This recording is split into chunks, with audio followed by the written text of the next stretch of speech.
প্ৰথম সংবাদ ষ্টুডিঅ'ত মই ৰশ্মিতা গোস্বামী এতিয়া গুৰুত্বপূৰ্ণ খবৰ আজি অসমলৈ আহিব প্ৰধানমন্ত্ৰী নৰেন্দ্ৰ মোদী 15 দিনৰ ভিতৰত এয়া হৈছে দ্বিতীয়টো অসম ভ্ৰমণ প্ৰধানমন্ত্ৰী গৰাকীৰ আজি দিনৰ 11 বজাত ঢেকিয়াজুলিৰ ভূতপাৰাৰ বিশাল জনসভাত অংশ ল'ব মোদীয়ে মোদীৰ আগমনক লৈ ইতিমধ্যে ঢেকিয়াজুলিত কটকটীয়া নিৰাপত্তা ব্যৱস্থা গঢ়ি তোলা হৈছে ঢেকিয়াজুলিত বাৰেৰহণীয়া কলা কৃষ্টিৰ নৃত্য প্ৰদৰ্শনেৰে স্বাগতম জনাব সভাত প্ৰধানমন্ত্ৰী মোদীক প্ৰায় 5 লাখ লোকে অংশগ্ৰহণ কৰাৰ সম্ভাৱনা আছে আজি এই সভাত উক্ত সভাতে বিশ্বনাথ চিকিৎসা মহাবিদ্যালয় চৰাইদেউ চিকিৎসা মহাবিদ্যালয় আধাৰশিলা স্থাপন কৰাৰ লগতে 5,000 কোটি টকীয়া অসম মালা আঁচনিৰ শুভাৰম্ভ কৰিব প্ৰধানমন্ত্ৰী নৰেন্দ্ৰ মোদীয়ে পুনৰবাৰ জনাও যে দ্বিতীয়টো আজি অসম ভ্ৰমণ প্ৰধানমন্ত্ৰী নৰেন্দ্ৰ মোদীৰ অৰ্থাৎ অসমলৈ আহিব আজি প্ৰধানমন্ত্ৰী নৰেন্দ্ৰ মোদী 15 দিনৰ ভিতৰত এয়া দ্বিতীয়টো অসম ভ্ৰমণ প্ৰধানমন্ত্ৰী গৰাকীৰ আজি দিনৰ 11 বজাত ঢেকিয়াজুলিৰ ভূতপাৰাৰ বিশাল জনসভাত অংশ ল'ব মোদীয়ে মোদীৰ আগমনক কেন্দ্ৰ কৰি ইতিমধ্যে ঢেকিয়াজুলিত কটকটীয়া নিৰাপত্তা ব্যৱস্থা গঢ়ি তোলা হৈছে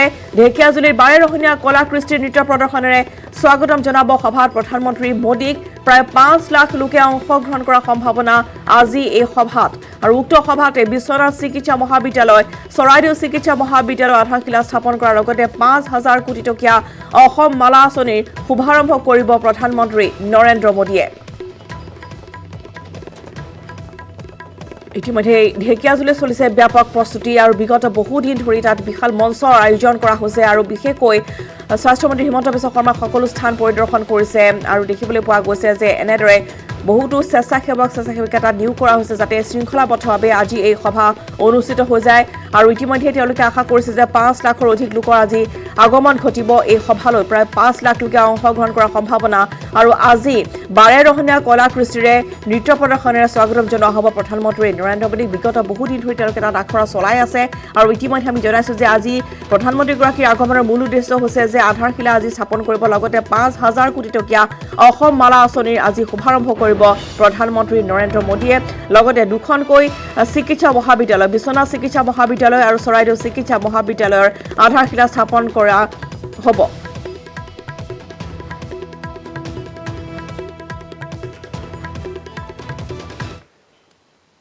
প্ৰধানমন্ত্ৰীৰ আগমনৰ প্ৰাক সন্ধিয়া ঢেকিয়াজুলিত মন্ত্ৰী হিমন্ত বিশ্ব শৰ্মাৰ পদযাত্ৰা হিমন্ত বিশ্ব শৰ্মাৰ পদযাত্ৰাত সহস্ৰাধিক সমৰ্থকৰ অংশগ্ৰহণ মোদীক আদৰিবলৈ সাজু হৈছে ঢেকিয়াজুলিবাসী ৰাইজ ঢেকিয়াজুলিৰ ভূতপাৰাত উৎসৱমুখৰ পৰিৱেশে বিৰাজ কৰিছে হিমন্তৰ পদযাত্ৰাৰ সমান্তৰালকৈ ঢেকিয়াজুলিত জ্বলিল 2.5 লাখ বন্তি মোদীৰ জনসভাৰ বাবে ঢেকিয়াজুলিত কটকটীয়া কৰি তোলা হৈছে নিৰাপত্তা ব্যৱস্থা আৰু কিছু দৃশ্য আমি দেখুৱাইছোঁ য'ত ইতিমধ্যে কালিৰ দিনটোত এনেদৰে মন্ত্ৰী হিমন্ত বিশ্ব শৰ্মাৰ পদযাত্ৰাত হাজাৰ হাজাৰ লোকে অংশগ্ৰহণ কৰা পৰিলক্ষিত হয় দৃশ্য আমি দেখুৱাইছোঁ ইয়াত ঢেকিয়াজুলিৰ আজি আহিব প্ৰধানমন্ত্ৰী নৰেন্দ্ৰ মোদী তাৰ পূৰ্বে কালিৰ দিনটোত এনেদৰে হিমন্ত বিশ্ব শৰ্মাক দেখিবলৈ পোৱা গৈছে পদযাত্ৰাৰ লগতে ঢেকিয়াজুলিৰ ভূতপাৰাত এক উৎসৱমুখৰ পৰিৱেশে বিৰাজ কৰিছে ঢেকিয়াজুলিত জ্বলিল প্ৰায় 2.5 লাখ বন্তি এই সকল সমৰ্থকৰ মাজত উৎসাহ যিহেতু প্ৰধানমন্ত্ৰীগৰাকীৰ আগমন হ'ব সন্ধিয়াৰ সময়ত এনেদৰে 2.5 লাখ বন্তি জ্বলাই তেওঁলোকে বিজেপিৰ সমৰ্থক আৰু যিসকল তৃণমূল পৰ্যায়ৰ কৰ্মী আছে তেওঁলোকৰ মাজত এক উৎসৱমুখৰ পৰিৱেশ বিগত বহুদিন ধৰি তেওঁলোকে তাত বাৰেৰহণীয়া কলা কৃষ্টিৰ আখৰা অব্যাহত ৰাখিছে যিহেতু আজি কলা কৃষ্টিৰ নৃত্য প্ৰদৰ্শন হ'ব প্ৰধানমন্ত্ৰীগৰাকীৰ আগমনৰ পূৰ্বে আৰু ইতিমধ্যে বন্তি জ্বলোৱা হৈছে কালিৰ দিনটোত এনেদৰে সকলোৱে বন্তি প্ৰজ্বলন কৰিছে প্ৰায় 2.5 লাখ বন্তি জ্বলিল ঢেকিয়াজুলিত ৱেলকাম মোদী আৰু প্ৰধানমন্ত্ৰীগৰাকীক স্বাগতম জনাইছে এনেদৰে বন্তি প্ৰজ্বলনেৰে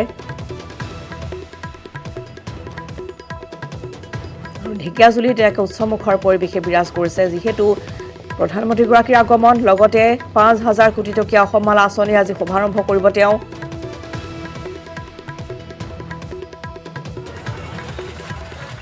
হিমন্ত বিশ্ব শৰ্মাৰ পদযাত্ৰাৰ সমান্তৰালকৈ এনেদৰে ঘৰে ঘৰে জ্বলিল চাকি আৰু এয়া আমি দেখুৱাইছোঁ যে মোদীৰ প্ৰধানমন্ত্ৰীগৰাকীৰ আগমনক কেন্দ্ৰ কৰি তাত পদযাত্ৰাৰ আয়োজন কৰা হৈছিল অৰ্থাৎ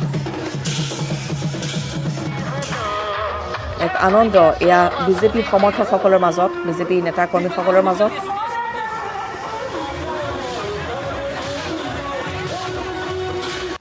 অহাকালি প্ৰধানমন্ত্ৰী মোদী ডাঙৰীয়া আহিব শ্বহীদ নগৰীৰ ঢেকিয়াজুলি চাৰিওফালে উৎসৱ আলোকৰ মেলা আৰু মোদী ডাঙৰীয়াই মই ভাবোঁ কালি এখন ঐতিহাসিক ৰেলী সম্বোধন কৰাৰ বাবে তেখেতে অসমলৈকে আহিব আৰু আমি নিজকে সৌভাগ্য বুলি ভাবিছো তেখেত ঢেকীয়াজুলি আগবাঢ়িছো পৰৱৰ্তী খবৰ মাজলৈ আসন বুজাবুজিৰ পূৰ্বে কংগ্ৰেছ AIUDFৰ মাজত লাগিল কেনা সৰুক্ষেত্ৰী সমষ্টিত কংগ্ৰেছ AIUDFে থিয় কৰাব নিজৰ প্ৰাৰ্থী সৰুক্ষেত্ৰীৰ প্ৰাৰ্থিত্বক লৈ বদৰুদ্দিন আজমলৰ বৃহৎ ঘোষণা 9 ফেব্ৰুৱাৰীৰ পৰা মহাজোঁট বন্ধনৰ দলৰ মাজত হ'ব বৈঠক মিত্ৰতাক চূড়ান্ত ৰূপ দিয়াৰ হ'ব ধাৰাবাহিক আলোচনা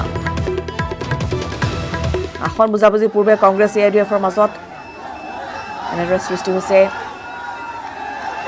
কিছু অসন্তুষ্টি সৰুক্ষেত্ৰী সমষ্টিত কংগ্ৰেছ AIUDFে নিজৰ প্ৰাৰ্থী থিয় কৰাব বদৰুদ্দিন আজমলৰ ঘোষণা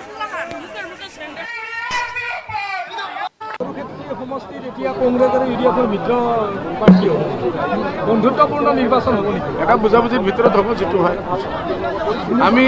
আমি কোনো কথাৰ ওপৰত ৰিজিড নাথাকিম ইসকলো নাথাকিব গিভ এণ্ড টেক হ'ব আমি চেক্ৰিফাইচ মুড ৰাখিব লাগিব তাৰপিছত ভাল হৈ যাব আৰু কংগ্ৰেছে 126টা সমষ্টিৰ পৰা আবেদন বিচাৰিছে কি ক'ব ভাল কৰিছে আমাৰ এইটো ক'ব লগা কি আছে আমাৰ ইমান নাই ইসকলৰ ইমান আছে ইসকলে কৰি আছে স্যাৰ AJP আৰু ৰাইজৰ দলে কৈছে যে তেওঁলোকে আপোনালোকৰ বিজেপিক যদি কয় তেওঁলোকৰ সাম্প্ৰদায়িক দল বুলি ভাবে আপোনালোকো ভাবে কি ক'ব স্যাৰ ঠিক আছে কিছুদিন পিছত যেতিয়া ৰিজাল্ট আহি যাব না তেতিয়া আমাৰ প্ৰয়োজন হ'ব তেতিয়া আমি সাম্প্ৰদায়িক নাথাকিম সব আমাৰ ওচৰত আহিব স্যাৰ কংগ্ৰেছে বিগ ব্ৰাদাৰ বুলি কৈ আছে আপোনালোকে এই বস্তুটো মানি ল'ব নেকি স্যাৰ বিগ ব্ৰাদাৰ বুলি তেওঁলোকে কৈ আছে এতিয়াও কংগ্ৰেছ বিগ ব্ৰাদাৰ যদি বিগ ব্ৰাদাৰ হৈ কৈ দিয়ে তে এইটো আমি চিন্তা কৰিম বিগ ব্ৰাদাৰ মানিম না আমি কি মানিম কৈছে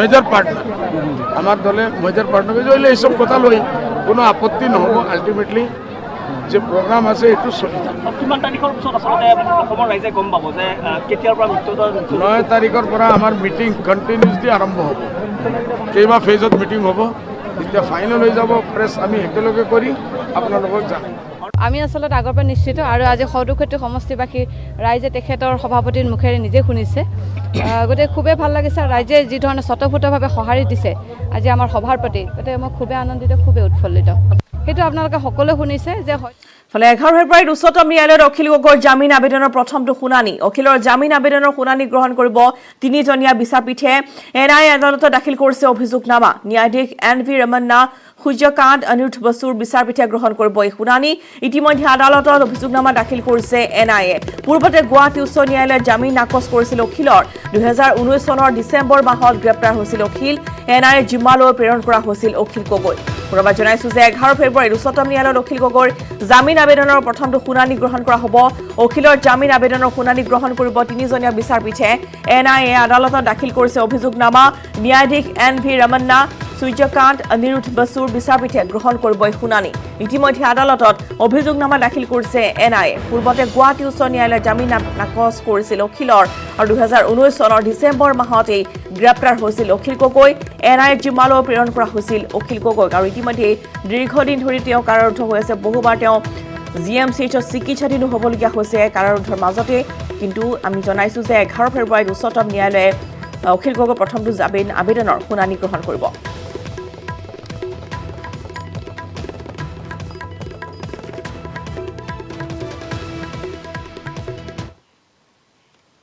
মৰিগাঁৱত নিজৰ বাসগৃহত অগ্নিসংযোগ এজনৰ পত্নীক মাৰপিট কৰি জ্বলাই দিলে নিজৰ বাসগৃহ মুক্তিনাথ নামৰ লোকজনে জ্বলালে নিজৰ ঘৰ চৰাইবাহীৰ মায়েঙিয়া গাঁৱত ভয়ংকৰ অগ্নিকাণ্ডৰ ঘটনা সম্পূৰ্ণৰূপে ভস্মীভূত মুক্তিনাথৰ বাসগৃহটো প্ৰভাৱ জনাইছো যে মৰিগাঁৱতে নিজৰ বাসগৃহতে অগ্নিসংযোগ কৰিলে এগৰাকীয়ে পত্নীক মাৰপিট কৰি জ্বলাই দিলে নিজৰ বাসগৃহটো আৰু দৃশ্য আমি দেখুৱাইছো এয়া মৰিগাঁৱৰ দৃশ্য এয়া পত্নীৰ সৈতে কোনো কথাত তৰ্ক বিতৰ্ক হৈ নিজৰ ঘৰতে অগ্নিসংযোগ কৰিছে এগৰাকী ব্যক্তি মুক্তিনাথ নামৰ ব্যক্তিগৰাকীয়ে চৰাইবাহীৰ মায়েঙিয়া গাঁৱত এই ভয়ংকৰ অগ্নিকাণ্ডৰ সূত্ৰপাত হৈছে সম্পূৰ্ণৰূপে ভস্মীভূত হ'ল মুক্তিনাথৰ বাসগৃহ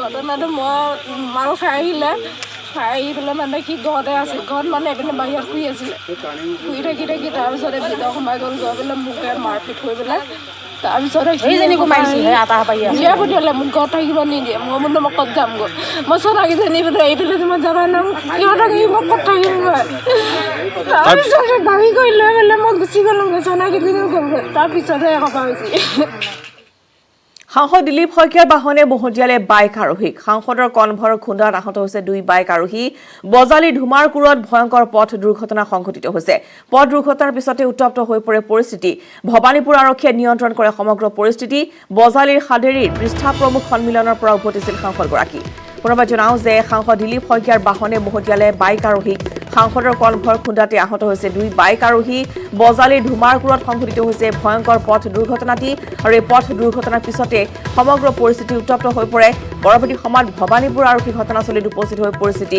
নিয়ন্ত্ৰণ কৰে বজালীৰ হাদেৰীৰ পৃষ্ঠা প্ৰমুখ সন্মিলনৰ পৰা উভতি আহিছিল সাংসদ দিলীপ শইকীয়া আৰু তেওঁৰ বাহনে এনেদৰে বাইক আৰোহীক মহতিয়াৰ পিছতেই এক উত্তপ্ত পৰিস্থিতিৰ সৃষ্টি হয় আৰু এয়া দেখুৱাইছো যে কেনেধৰণে দুৰ্ঘটনা সংঘটিত হ'ল আৰু দুয়োগৰাকী বাইক আৰোহীক ইতিমধ্যে চিকিৎসালয়ত ভৰ্তি কৰা হৈছে কিন্তু স্থানীয় ৰাইজ যথেষ্ট উত্তেজিত হৈ পৰে পৰৱৰ্তী সময়ত ঘটনাস্থলীত আৰক্ষী উপস্থিত হৈ পৰিস্থিতি নিয়ন্ত্ৰণ কৰে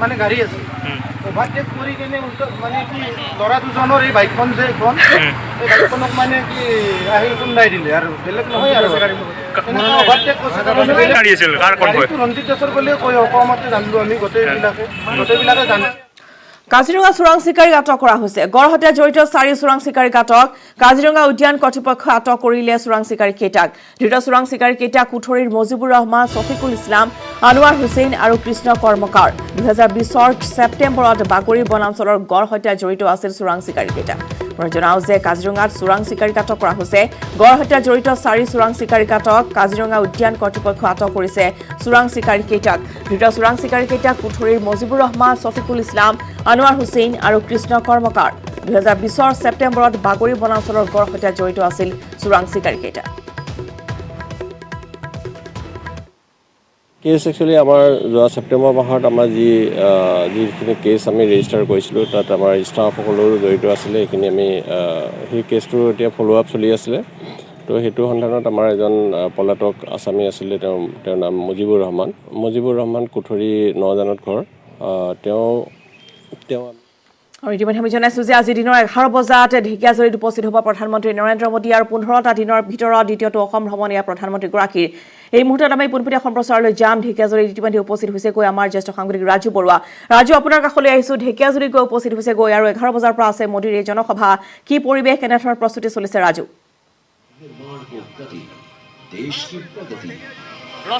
ৰশ্মিতা বতৰ যদিও ঠাণ্ডা কিন্তু সকলোৰে উদ্যম এতিয়াও আছে প্ৰথমতে মই আপোনাৰ ওচৰলৈ আহিছো মই আগতে আপুনি জয় শ্ৰীৰামৰ ধ্বনি দিছে আকৌ এবাৰ জয় শ্ৰীৰামৰ ধ্বনি হ'ব জয় শ্ৰীৰাম জয় শ্ৰীৰাম জয় শ্ৰীৰাম এয়া উদ্যম প্ৰথমতে কৈছো যে বতৰ যদিও ঠাণ্ডা কিন্তু মানুহৰ যি উদ্যম আছে সেই উদ্যম এতিয়াও আছে সকলো ইয়াত আহি এনেধৰণে লাহে লাহে মানুহ উপস্থিত হৈছে ইয়াত বৃহৎ যিহেতু জনসভাত প্ৰধানমন্ত্ৰী নৰেন্দ্ৰ মোদীয়ে অংশগ্ৰহণ কৰিব আৰু প্ৰধানমন্ত্ৰী নৰেন্দ্ৰ মোদীৰ যি জনসভা হ'ব সেই জনসভাৰ বাবে এনেধৰণে সকলো আহি কি ক'ব মই ৰাক্ষসমাৰীৰ পৰা আহিছে ক'ৰ পৰা আহিছে ঢেকিয়াজুলি ৰাক্ষসমাৰী গাঁৱৰ পৰা আহিছোঁ 4:30 বজা আহিছোঁ মই তাক চাম বুলি কালি ৰাতি 7টাই আহিছোঁ নৰেন্দ্ৰ মোদীক চাবৰ বাবে চাবৰ কাৰণে ইমান ভাল পাওঁ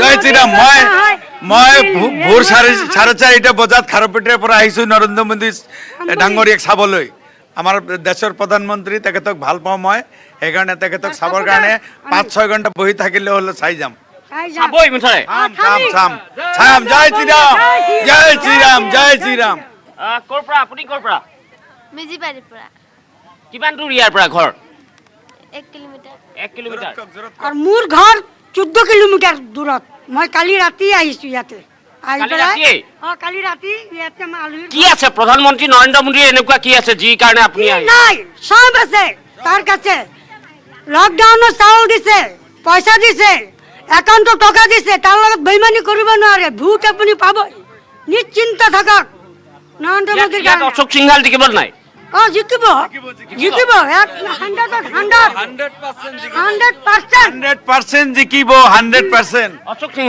অশোক সিংহালে কি কাম কৰিছে ইয়াতে ভাল কাম কৰিছে বহুত কাম কৰিছে ৰশ্মিতা, এয়া পৰিৱেশ আমি প্ৰথমে কৈছোঁ যে বিশ্বনাথ মেডিকেল কলেজ আৰু তাৰ লগতে চৰাইদেউ মেডিকেল কলেজ আৰু লগতে অসম মালাৰ যি আঁচনি আছে সেই অসম মালাৰ আঁচনিৰ উদ্বোধন কৰিব আজি প্ৰধানমন্ত্ৰী নৰেন্দ্ৰ মোদীয়ে। আৰু তাৰ বাবে কালি নিশাৰ ভাগতো আমি যেতিয়া দেখিছিলোঁ, যেতিয়া আমি ঢেকীয়াজুলি আহি পাইছিলোঁ সেই সময়তে আমি দেখিছোঁ যে মন্ত্ৰী ডক্টৰ হিমন্ত বিশ্ব শৰ্মাৰ যি পদযাত্ৰা আছিলে সেই পদযাত্ৰাত অনেক সংখ্যক লোকে তাত অংশগ্ৰহণ কৰিছিল। আৰু সকলোৱে কালি পদযাত্ৰাত আপোনালোক আছিলে নাই?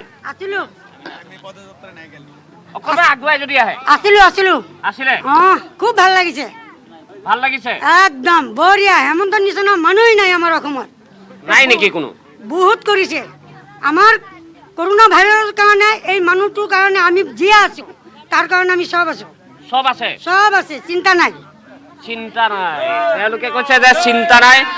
অকণমান যদি গোটেই পিছৰ মানুহখিনি জয় শ্ৰীৰাম, জয় শ্ৰীৰাম। কিন্তু বিজেপি চৰকাৰে বহুত সময়ত কোৱা যায় যে কৃষকৰ যিখন আইন আছে সেইখনৰ ক্ষেত্ৰত একো কাম কৰা নাই, কৃষক আইনখন ভাল কৰা নাই। নাই নাই, দিল্লীৰ ৰাস্তাত যিবিলাক জাম কৰি আছে এইবিলাক এটা কৃষক নহয়তো, এইবিলাক আছে সন্ত্ৰাসবাদী, এইটো গুণ্ডা। 26 জানুৱাৰী চাইছে নাই দিল্লীত তেওঁলোকে লালকিল্লাত কি কৰিছে? এইটো এটা কৃষকৰ এইটো আন্দোলন নেকি? এইটো কৃষক আন্দোলন, এইটো সন্ত্ৰাসবাদী কৰি আছে এনেকৈ। আজিৰ যিখিনি অনুষ্ঠান আছে চৰাইদেউ মেডিকেল কলেজ, তাৰ লগতে বিশ্বনাথ মেডিকেল কলেজ আৰু অসম মালাৰ, সেই সম্পৰ্কে আপোনালোকে কি ক'ব? নাই, এইবিলাকতো আমাৰ উন্নয়নমূলক কাম কৰিয়ে আছে, বহুত কাম কৰি আছে। আৰু আমি মেইনটো যিটো আমি এটা গৌৰৱান্বিত হৈছোঁ যে আজি যে আমাৰ সাধাৰণ যিটো LPG চিলিণ্ডাৰ যিটো কৈছোঁ, আমি কংগ্ৰেছ চৰকাৰ থাকোঁতে তেতিয়া আমি লাইন দিব লাগিছিল। আৰু এতিয়াতো আমি যোৱাৰ লগে লগে আমি চিলিণ্ডাৰ পাই যাওঁ, একমাহ হোৱাৰ লগে লগে আমি চিলিণ্ডাৰ দিয়ে। তেতিয়া ব্লেক চলিছিল, এতিয়া আমি কওঁ যে আমি দুখীয়া ৰাইজ, দুখীয়া ৰাইজ। আমি যে এতিয়া মানে এখন ওপৰ দোকান নিদিয়াকৈ আমি আগতে ব্লেকত চিলিণ্ডাৰ কিনিব লাগিছিল। চলিব ব্লেক নাই, মানে উঠি গৈছে, ব্লেক বন্ধ হৈ গৈছে। হয় জানো? হয়, আজিকালি নাই। আমি কাৰ্ড লৈ গ'লে পাই যাওঁ, কাৰ্ড নিলে পায়। আমি যেতিয়া আমাৰ চিলিণ্ডাৰ খালী হৈ যায় আমি কাৰ্ড লৈ গৈ একদম লগে লগে আমাক দি দিয়ে। আগতে লাইন দিব লাগিছিল ডাঙৰ ডাঙৰ। मोदी लिए मरता है, मोदी मोदी करना है, मोदी लिए मरता है, मोदी के लिए हम ढेकिया झिल्ली आता है। बस এনেধৰণে এই পৰিৱেশ বৰ্তমান আমি দেখুৱাইছোঁ যে পুৱাৰ ভাগ এয়া, আৰু পুৱাৰ ভাগতে এনেধৰণে সকলো আহি উপস্থিত হৈছেহি। আৰু কেইটামান মুহূৰ্ত তাৰপিছতে এই যিখন পথাৰ আছে ভোটপাৰা পথাৰ, এই ভোটপাৰা পথাৰত ঢেকীয়াজুলিৰ অসংখ্য লোক হ'ব বুলি আমি আশা কৰিব পাৰোঁ। অকণমান যদি আগুৱাই আহে, ফোনত কথা পাতি আছে। কেতিয়া আহিলে? 6:30। 6:30। এই ঠাণ্ডাটো আহিছোঁ আৰু ঠাণ্ডাটো কিয়? মোদীক চাবৰ কাৰণে, প্ৰধানমন্ত্ৰীক চাবৰ কাৰণে। কি আছে প্ৰধানমন্ত্ৰী নৰেন্দ্ৰ মোদী এনেকুৱা কি আছে যে আপুনি চাব আহিছে? মানে তেখেতক কিবা দেখিলে মানে কিবা ভক্তি এটা ভাৱ আহে আৰু আমাৰ কিবা মনত কি আহে নাজানো, নিজে একেবাৰে তেনেকুৱা আৰু বহুত ভাল লাগে তাৰমানে তেখেতক। ভাল লাগে? ভাল লাগে। ডক্টৰ হিমন্ত বিশ্ব শৰ্মা, সৰ্বানন্দ সোণোৱাল সকলো আহি ইয়াত উপস্থিত হ'বহি। হয়, তেখেতলোকো ভাল লাগিছে অহাৰ কাৰণে। ভাল, আমিও ইফালে চাবৰ কাৰণে আহিছোঁ। আপোনাৰ ঘৰ ক'ত? মোৰ ঢেকীয়াজুলি শিঙৰিত। শিঙৰিৰ পৰা ইয়ালৈ কিমান দূৰ? ধৰক 8-10 কিলোমিটাৰ। আপুনি 6:30 আহিছে, কিন্তু 11টা বজাত প্ৰগ্ৰেম আছে, তেতিয়ালৈকে আমনি নালাগিব? নালাগে ছাৰ, নালাগে। আমনি নালাগে। ক'ৰ পৰা কিমান দূৰ? আমি ৰাক্ষসমাৰীৰ পৰা আহিছোঁ। ৰাক্ষসমাৰী। ইয়ালৈ আহোঁতে কিমান সময় লাগিছে? 1 ঘণ্টা লাগিছে ছাৰ। 1 ঘণ্টা। আৰু 11টাত প্ৰগ্ৰেম, কিন্তু এতিয়া যে আহিলে 8টা বজাতে কৰিব লাগিব ছাৰৰ লগত, মানে দেখা কৰি যামতো সেইকাৰণে। কি আছে এনে তেওঁক চাব লগা? তাক মানে ভাল লাগে, সি মানে একটা ভগৱানৰ নিচিনা আৰু। নৰেন্দ্ৰ মোদী ছাৰ বহুত ফেচিলিটি দিছে না আমাৰ। নৰেন্দ্ৰ মোদী কি ভগৱানৰ নিচিনা? আমাৰ কাৰণে ভগৱানৰ লাগে, আমাৰ কাৰণে ভগৱানৰ লাগে। জিন্দাবাদ, ভাৰত মাতা কি জয়, ভাৰত মাতা কি জয়, ভাৰত মাতা কি জয়। এই পৰিৱেশ আমি দেখুৱাইছোঁ যে পুৱাৰ ভাগ এতিয়া, আৰু এতিয়া যথেষ্ট ঠাণ্ডা ইয়াত আছে। তাৰ মাজতে তেওঁলোক কিন্তু এনেধৰণে আহিছে, আৰু তেওঁলোকৰ মতে নৰেন্দ্ৰ মোদী ভগৱান। নিশ্চয়কৈ ৰাজু আৰু 5 লাখৰ অধিক লোকৰ সমাগম হোৱাৰ আজি সম্ভাৱনা আছে গতিকে তাৰ বাবে বৃহৎ মণ্ডপৰ আয়োজন কৰা হৈছে ৰাজু আৰু লগতে প্ৰধানমন্ত্ৰীৰ লগতে মুখ্যমন্ত্ৰী আৰু স্বাস্থ্যমন্ত্ৰী তাত উপস্থিত থাকিব গতিকে আপোনাৰ পৰা অধিক জানিব বিচাৰিছো এখন হ'ব যে এই যি ভিৰ জাৰেঙা পথাৰতো আপুনি উপস্থিত আছিল বা আজি ঢেকিয়াজুলিতো আপুনি উপস্থিত আছে নিয়ন্ত্ৰণৰ ক্ষেত্ৰত কেনেধৰণৰ ব্যৱস্থা লোৱা হৈছে স্বেচ্ছাসেৱক কেনেধৰণে নিয়োগ কৰা হৈছে বা গেটৰ কি ব্যৱস্থা কৰা হৈছে অকমান যদি আপুনি সেই সন্দৰ্ভত দেখুৱাই বা অকমান জনায় চাওক ৰশ্মিতা শিৱসাগৰৰ আমি সেই সময়ত শিৱসাগৰত উপস্থিত আছিলোঁ জেৰেঙা পথাৰত উপস্থিত আছিলোঁ তাত কিছু তাত যি নিয়ম তাত আছিলে তাৰ বাবে যথেষ্ট সংখ্যক লোক ভিতৰত সোমাব পৰা নাছিলে আৰু নৰেন্দ্ৰ মোদীয়ে সেই সময়তে তেনেধৰণৰ এক পৰিৱেশ হয়তো আশা কৰা নাছিলে আৰু যাৰ বাবে ইয়াত সুকলম ব্যৱস্থা কৰা হৈছে ইয়াত সকলো যাতে আহিব পাৰে তাৰ ধৰণে ইয়াত সুগম ব্যৱস্থা ইয়াত কৰা হৈছে আৰু সেইবাবে এই ৰাতিপুৱাৰ ভাগতে আমি দেখুৱাইছোঁ যে প্ৰথম যদি আমি চাওঁ তেনেহ'লে জেৰেঙা পথাৰত যি পৰিৱেশ আছিলে জেৰেঙা পথাৰতকৈ ইয়াত সুকীয়া পৰিৱেশ ইয়াত আমি দেখা পাইছোঁ যে গাড়ী ৰখাৰ বাবে নিৰ্দিষ্ট ঠাই ৰখা হৈছে বাইক ৰখাৰ বাবে নিৰ্দিষ্ট ঠাই ৰখা হৈছে তাৰ লগতে যিখিনি ইয়াত ছিকিউৰিটি থাকিব ছিকিউৰিটিসকলে যাতে কোনো ধৰণে কাকো জুলুম যাতে কৰিব নোৱাৰে তেনেধৰণৰ ব্যৱস্থা ইয়াত কৰা হৈছে আমি আপোনালোক আহোঁতে কোনো ধৰণৰ অসুবিধা হোৱা নাই অসুবিধা একো নাই গাড়ী ক'ত ৰাখিছে কিহত আহিছে খোজকাঢ়ি ক'ৰ পৰা কিমান দূৰ ভোটপাৰা ইয়াৰে মানে এতিয়াই যে আহিলা 11টা বজাত প্ৰগ্ৰেম আছে তেতিয়ালৈকে আমনি নালাগিব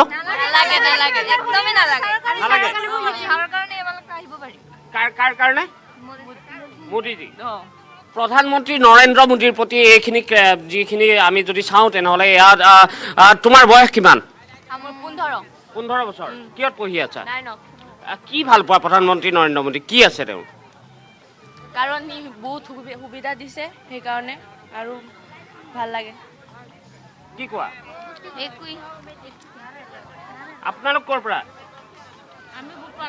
ভোটপাৰা তেওঁলোক ইয়াৰ যি অঞ্চল আছে ভোটপাৰা অঞ্চল সেই ভোটপাৰা অঞ্চলৰ পৰা তেওঁলোক আহিছে ৰশ্মিতা আৰু সকলোৰে মাজত এনেধৰণৰ উৎসাহজনক বৰ্তমান পৰিস্থিতি দেখা গৈছে আৰু সকলোৱে আহি এনেধৰণে ইয়াত একত্ৰিত হোৱা দেখা গৈছে আৰু কেইটামান মুহূৰ্ত তাৰপিছতে হয়তো যথেষ্ট সংখ্যক লোক ইয়াত যিখিনি স্থান দিয়া হৈছে প্ৰায় 3.5 লাখ 5 লাখ মানুহ থাকিব পৰাকৈ ইয়াত এই যিখন মিটিং আছে সেই ধন্যবাদ জনাইছোঁ আপোনালোকে ঢেকিয়াজুলিৰ পৰা আজি দেখুৱালে এয়া এনেদৰে বিশাল এক আয়োজন চলিছে ঢেকিয়াজুলি য'ত 5 লাখৰ অধিক লোকৰ সমাগম হোৱাৰ আজি সম্ভাৱনা আৰু ইতিমধ্যে প্ৰায় 6:30 বজাৰ পৰা বহু সংখ্যক লোক আহিছে আৰু প্ৰধানমন্ত্ৰীগৰাকীক এবাৰ প্ৰত্যক্ষ কৰিবলৈ নিজ চকুৰে চাবলৈ এনেদৰে অসংখ্য লোকৰ সমাগম ঘটা পৰিলক্ষিত হৈছে এতিয়াও সময় আছে 11 বজালৈ কিন্তু তাৰ পূৰ্বে বহু সংখ্যকে আহি ইতিমধ্যে আসন গ্ৰহণ কৰা পৰিলক্ষিত হৈছে এয়া আছিল ঢেকিয়াজুলিৰ পৰা পোনপটীয়া সম্প্ৰচাৰ দিনৰ 11 বজাত উপস্থিত হ'বহি ঢেকিয়াজুলিৰ প্ৰধানমন্ত্ৰী নৰেন্দ্ৰ মোদী আৰু 15 দিনৰ ভিতৰত এয়া হৈছে দ্বিতীয়টো অসম ভ্ৰমণ প্ৰধানমন্ত্ৰীগৰাকীৰ আৰু আজি বিশ্বনাথ চিকিৎসা মহাবিদ্যালয় চৰাইদেউ চিকিৎসা মহাবিদ্যালয়ৰ আধাৰশিলাটো স্থাপন কৰিব লগতে 5,000 কোটি টকীয়া অসম মালা আঁচনি শুভাৰম্ভ কৰিব প্ৰধানমন্ত্ৰীগৰাকী আৰু ইতিমধ্যে আমি পুৱাৰ পৰা দেখুৱাইছোঁ পোনপটীয়া সম্প্ৰচাৰ এই মুহূৰ্তত পুনৰ সংযোগ স্থাপন কৰিছোঁ আমাৰ জ্যেষ্ঠ সাংবাদিক ৰাজু বৰুৱাৰ সৈতে ৰাজু ইতিমধ্যে আপুনি দেখুৱাই আছে সেই পৰিৱেশ যে 5 লাখৰ অধিক লোকৰ সমাগম হ'ব 6:30 বজাতে পুৱা 6:30 বজাতে আহি বহু সংখ্যক লোক ইতিমধ্যে তাত উপস্থিত হৈছেহি আৰু কিমান সংখ্যক লোক কেনেদৰে আগবাঢ়ি আহিব আপোনাৰ পৰা আমি সবিশেষ জানিম কিন্তু ইতিমধ্যে আমি জনাইছোঁ যে আজি 11 বজাত ইয়াত ভোটপাৰাত বিশাল জনসভাত অংশ ল'ব প্ৰধানমন্ত্ৰীগৰাকীয়ে তাৰ বাবে বিভিন্ন কলা কৃষ্টিৰ নৃত্য প্ৰদৰ্শন কৰা হ'ব 12 ৰহণীয়া কলা কৃষ্টিৰ নৃত্য প্ৰদৰ্শন কৰা হ'ব তাৰ বাবে আখৰা ইতিমধ্যে চলাই যোৱা পৰিলক্ষিত হৈছে ঢেকিয়াজুলিত কালিৰ দিনটো দেখিবলৈ পোৱা গৈছিল যে পদযাত্ৰা যেতিয়া কৰিছিল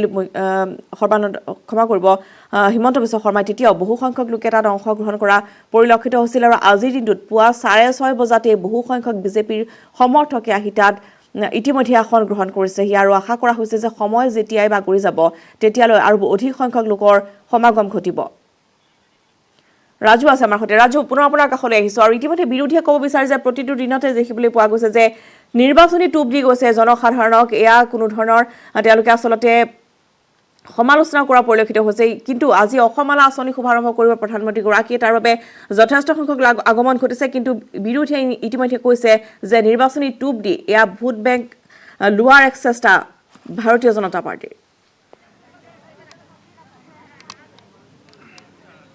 চাওক শাসকীয় দলটোৰ ক্ষেত্ৰত যদি চোৱা যায় তেনেহ'লে ৰশ্মিতা বিৰোধীয়ে তেনেধৰণৰ বিৰোধিতা কৰি আছে, কিন্তু তাৰ মাজতে কিন্তু উন্নয়নমূলক কিছু কাম কিন্তু হৈ আছে, যিখিনিক আমি সঁচাটোক সঁচা বুলি ক'ব লাগিব বহুত ক্ষেত্ৰতে। আৰু এই ক্ষেত্ৰত যদি আমি চাওঁ তেনেহ'লে ইয়াৰ পৰাই ঢেকীয়াজুলি এইখন খেলপথাৰৰ পৰাই দুখনকৈ medical college, Sonari Charaideo medical college আৰু বিশ্বনাথ মেডিকেল কলেজৰ তেওঁ আধাৰশিলা ইয়াৰ পৰা কৰিব। ঠিক একেদৰে অসম মালা যি আঁচনি আছে সেই অসম মালা আঁচনিৰ শুভ উদ্বোধন কৰিব প্ৰধানমন্ত্ৰী নৰেন্দ্ৰ মোদী। আৰু নৰেন্দ্ৰ মোদীক চাবৰ বাবে আমি ইতিমধ্যেই দেখুৱাইছোঁ যে এইসকল লোক ইয়াত আহি ইতিমধ্যে উপস্থিত হৈছেহি। আৰু পুৱাৰ ভাগতে যদিও ঠাণ্ডা বতৰ, তাৰ মাজতে কিন্তু উৎসাহ উদ্দীপনা যদি আমি চাবলৈ যাওঁ তেনেহ'লে কম হোৱা নাই।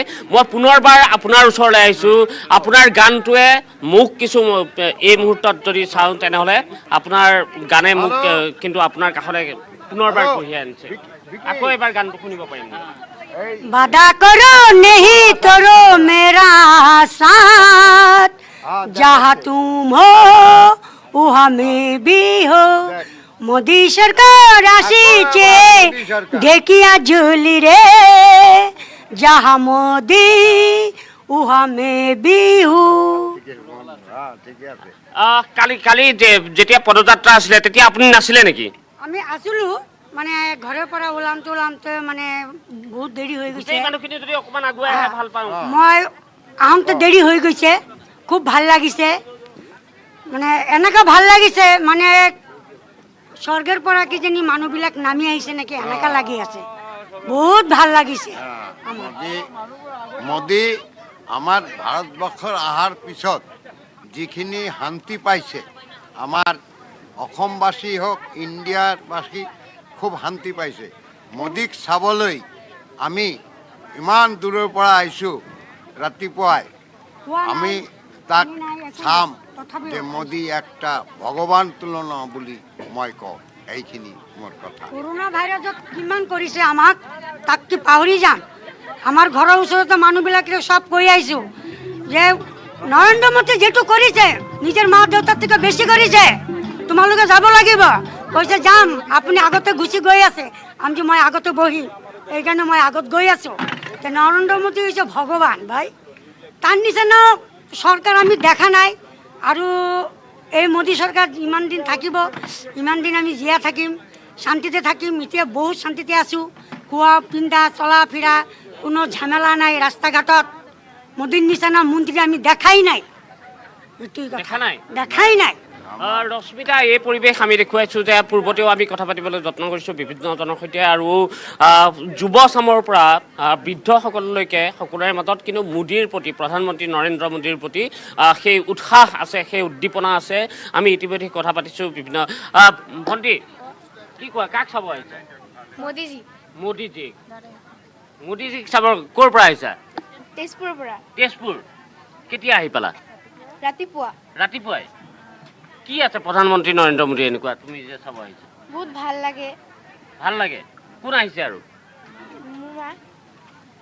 কি কয় আপোনালোক বিজেপি কৰ্মী চাগে সেইকাৰণে? নিশ্চয় ৰাজু, যিহেতু কণ এয়া দেখিবলৈ পোৱা গৈছে কিশোৰীসকলে যথেষ্টভাৱে আকৃষ্ট হৈছে প্ৰধানমন্ত্ৰীগৰাকীৰ প্ৰতি, আৰু দেখিবলৈ পোৱা গৈছে যে যিগৰাকী মহিলা কিছু সময় পূৰ্বে তেওঁ এটি গীত পৰিৱেশন কৰিছে, পুনৰ আমি তেওঁৰ কাষলৈ আপুনি যদি যায়, গতিকে কিমান তেওঁ ইতিমধ্যে উল্লেখ কৰিছে যে মোদী ভগৱান, গতিকে কি কি ক্ষেত্ৰত তেওঁ আকৃষ্ট হ'ল, বা তেওঁ আৰু যদি কোনো গীত পুনৰ এবাৰ শুনাব পাৰে দৰ্শকৰ বাবে যে কেনেধৰণে তেওঁ আচলতে আকৃষ্ট হৈছিল প্ৰধানমন্ত্ৰীগৰাকীৰ প্ৰতি, কেতিয়াৰ পৰা তেওঁ ভগৱান হিচাপে তেওঁক পূজা কৰি আহিছে বা মানি আহিছে, আৰু আজিৰ দিনটোত আৰু কি কি তেওঁৰ কি ইচ্ছা আছে, অৰ্থাৎ প্ৰধানমন্ত্ৰীগৰাকীক নিজে সন্মুখৰ পৰা তেওঁ দেখিব। গতিকে পুনৰ যদি তেওঁৰ কাষলৈ কিছু আমি তেওঁৰ প্ৰতিক্ৰিয়া বা তেওঁৰ এটি গীত যদি পুনৰ শুনিব পাৰোঁ। ৰাজু,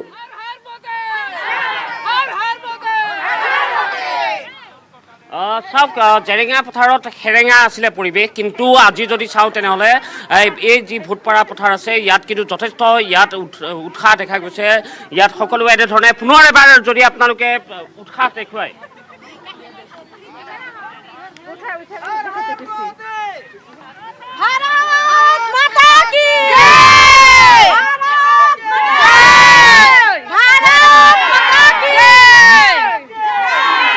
ৰাজু, আমি পুনৰ মহিলাগৰাকীৰ কাষলৈ যাব বিচাৰিছোঁ, যিগৰাকী মহিলাই কিছু সময় পূৰ্বে গীত পৰিৱেশন কৰিছিল। পুনৰ আপুনি যদি তেওঁৰ পৰা আৰু আন এটি গীত তেওঁ যদি শুনায় এই মুহূৰ্তত।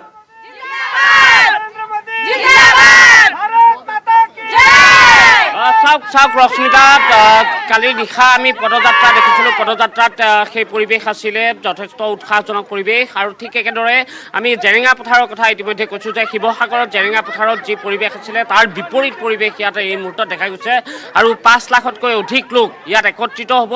আৰু তাৰ বাবে যি পৰিৱেশ গঢ়ি তোলা হৈছে, যদিও চৰকাৰী আঁচনি, যদিও চৰকাৰী এই কাৰ্যসূচী, কিন্তু তাৰ বিপৰীতে কিন্তু শাসনাধিষ্ঠ যিটো দল আছে বিজেপি, আৰু বিজেপিয়ে ইয়াত তেওঁলোকে যাতে ইয়াৰ পৰাই উত্তৰ অসমৰ প্ৰতিটো সমষ্টি তেওঁলোকে দখল কৰিব পাৰে, তাৰ বাবে তেওঁলোকে এক পৰিৱেশ ইয়াত নিশ্চয় ৰাজু কিছু সময় থাকিব। আমি পুনৰ আপোনাৰ কাষলৈ যাম আৰু ঢেকীয়াজুলিৰ এই পোনপটীয়া সম্প্ৰচাৰ আমাৰ অব্যাহত থাকিব। প্ৰতিটো মুহূৰ্তত আমি খবৰ দি যাম, যিহেতু ইতিমধ্যে আসন গ্ৰহণ কৰিছে বিভিন্ন প্ৰান্তৰ পৰা অহা লোক। বহু সংখ্যক লোকে খোজকাঢ়িও আহিছে প্ৰধানমন্ত্ৰীগৰাকীক চাবলৈ। তেওঁলোকৰ মাজত এই উৎসাহ, এই উদ্দীপনা 11 বজালৈকে কিছু সময়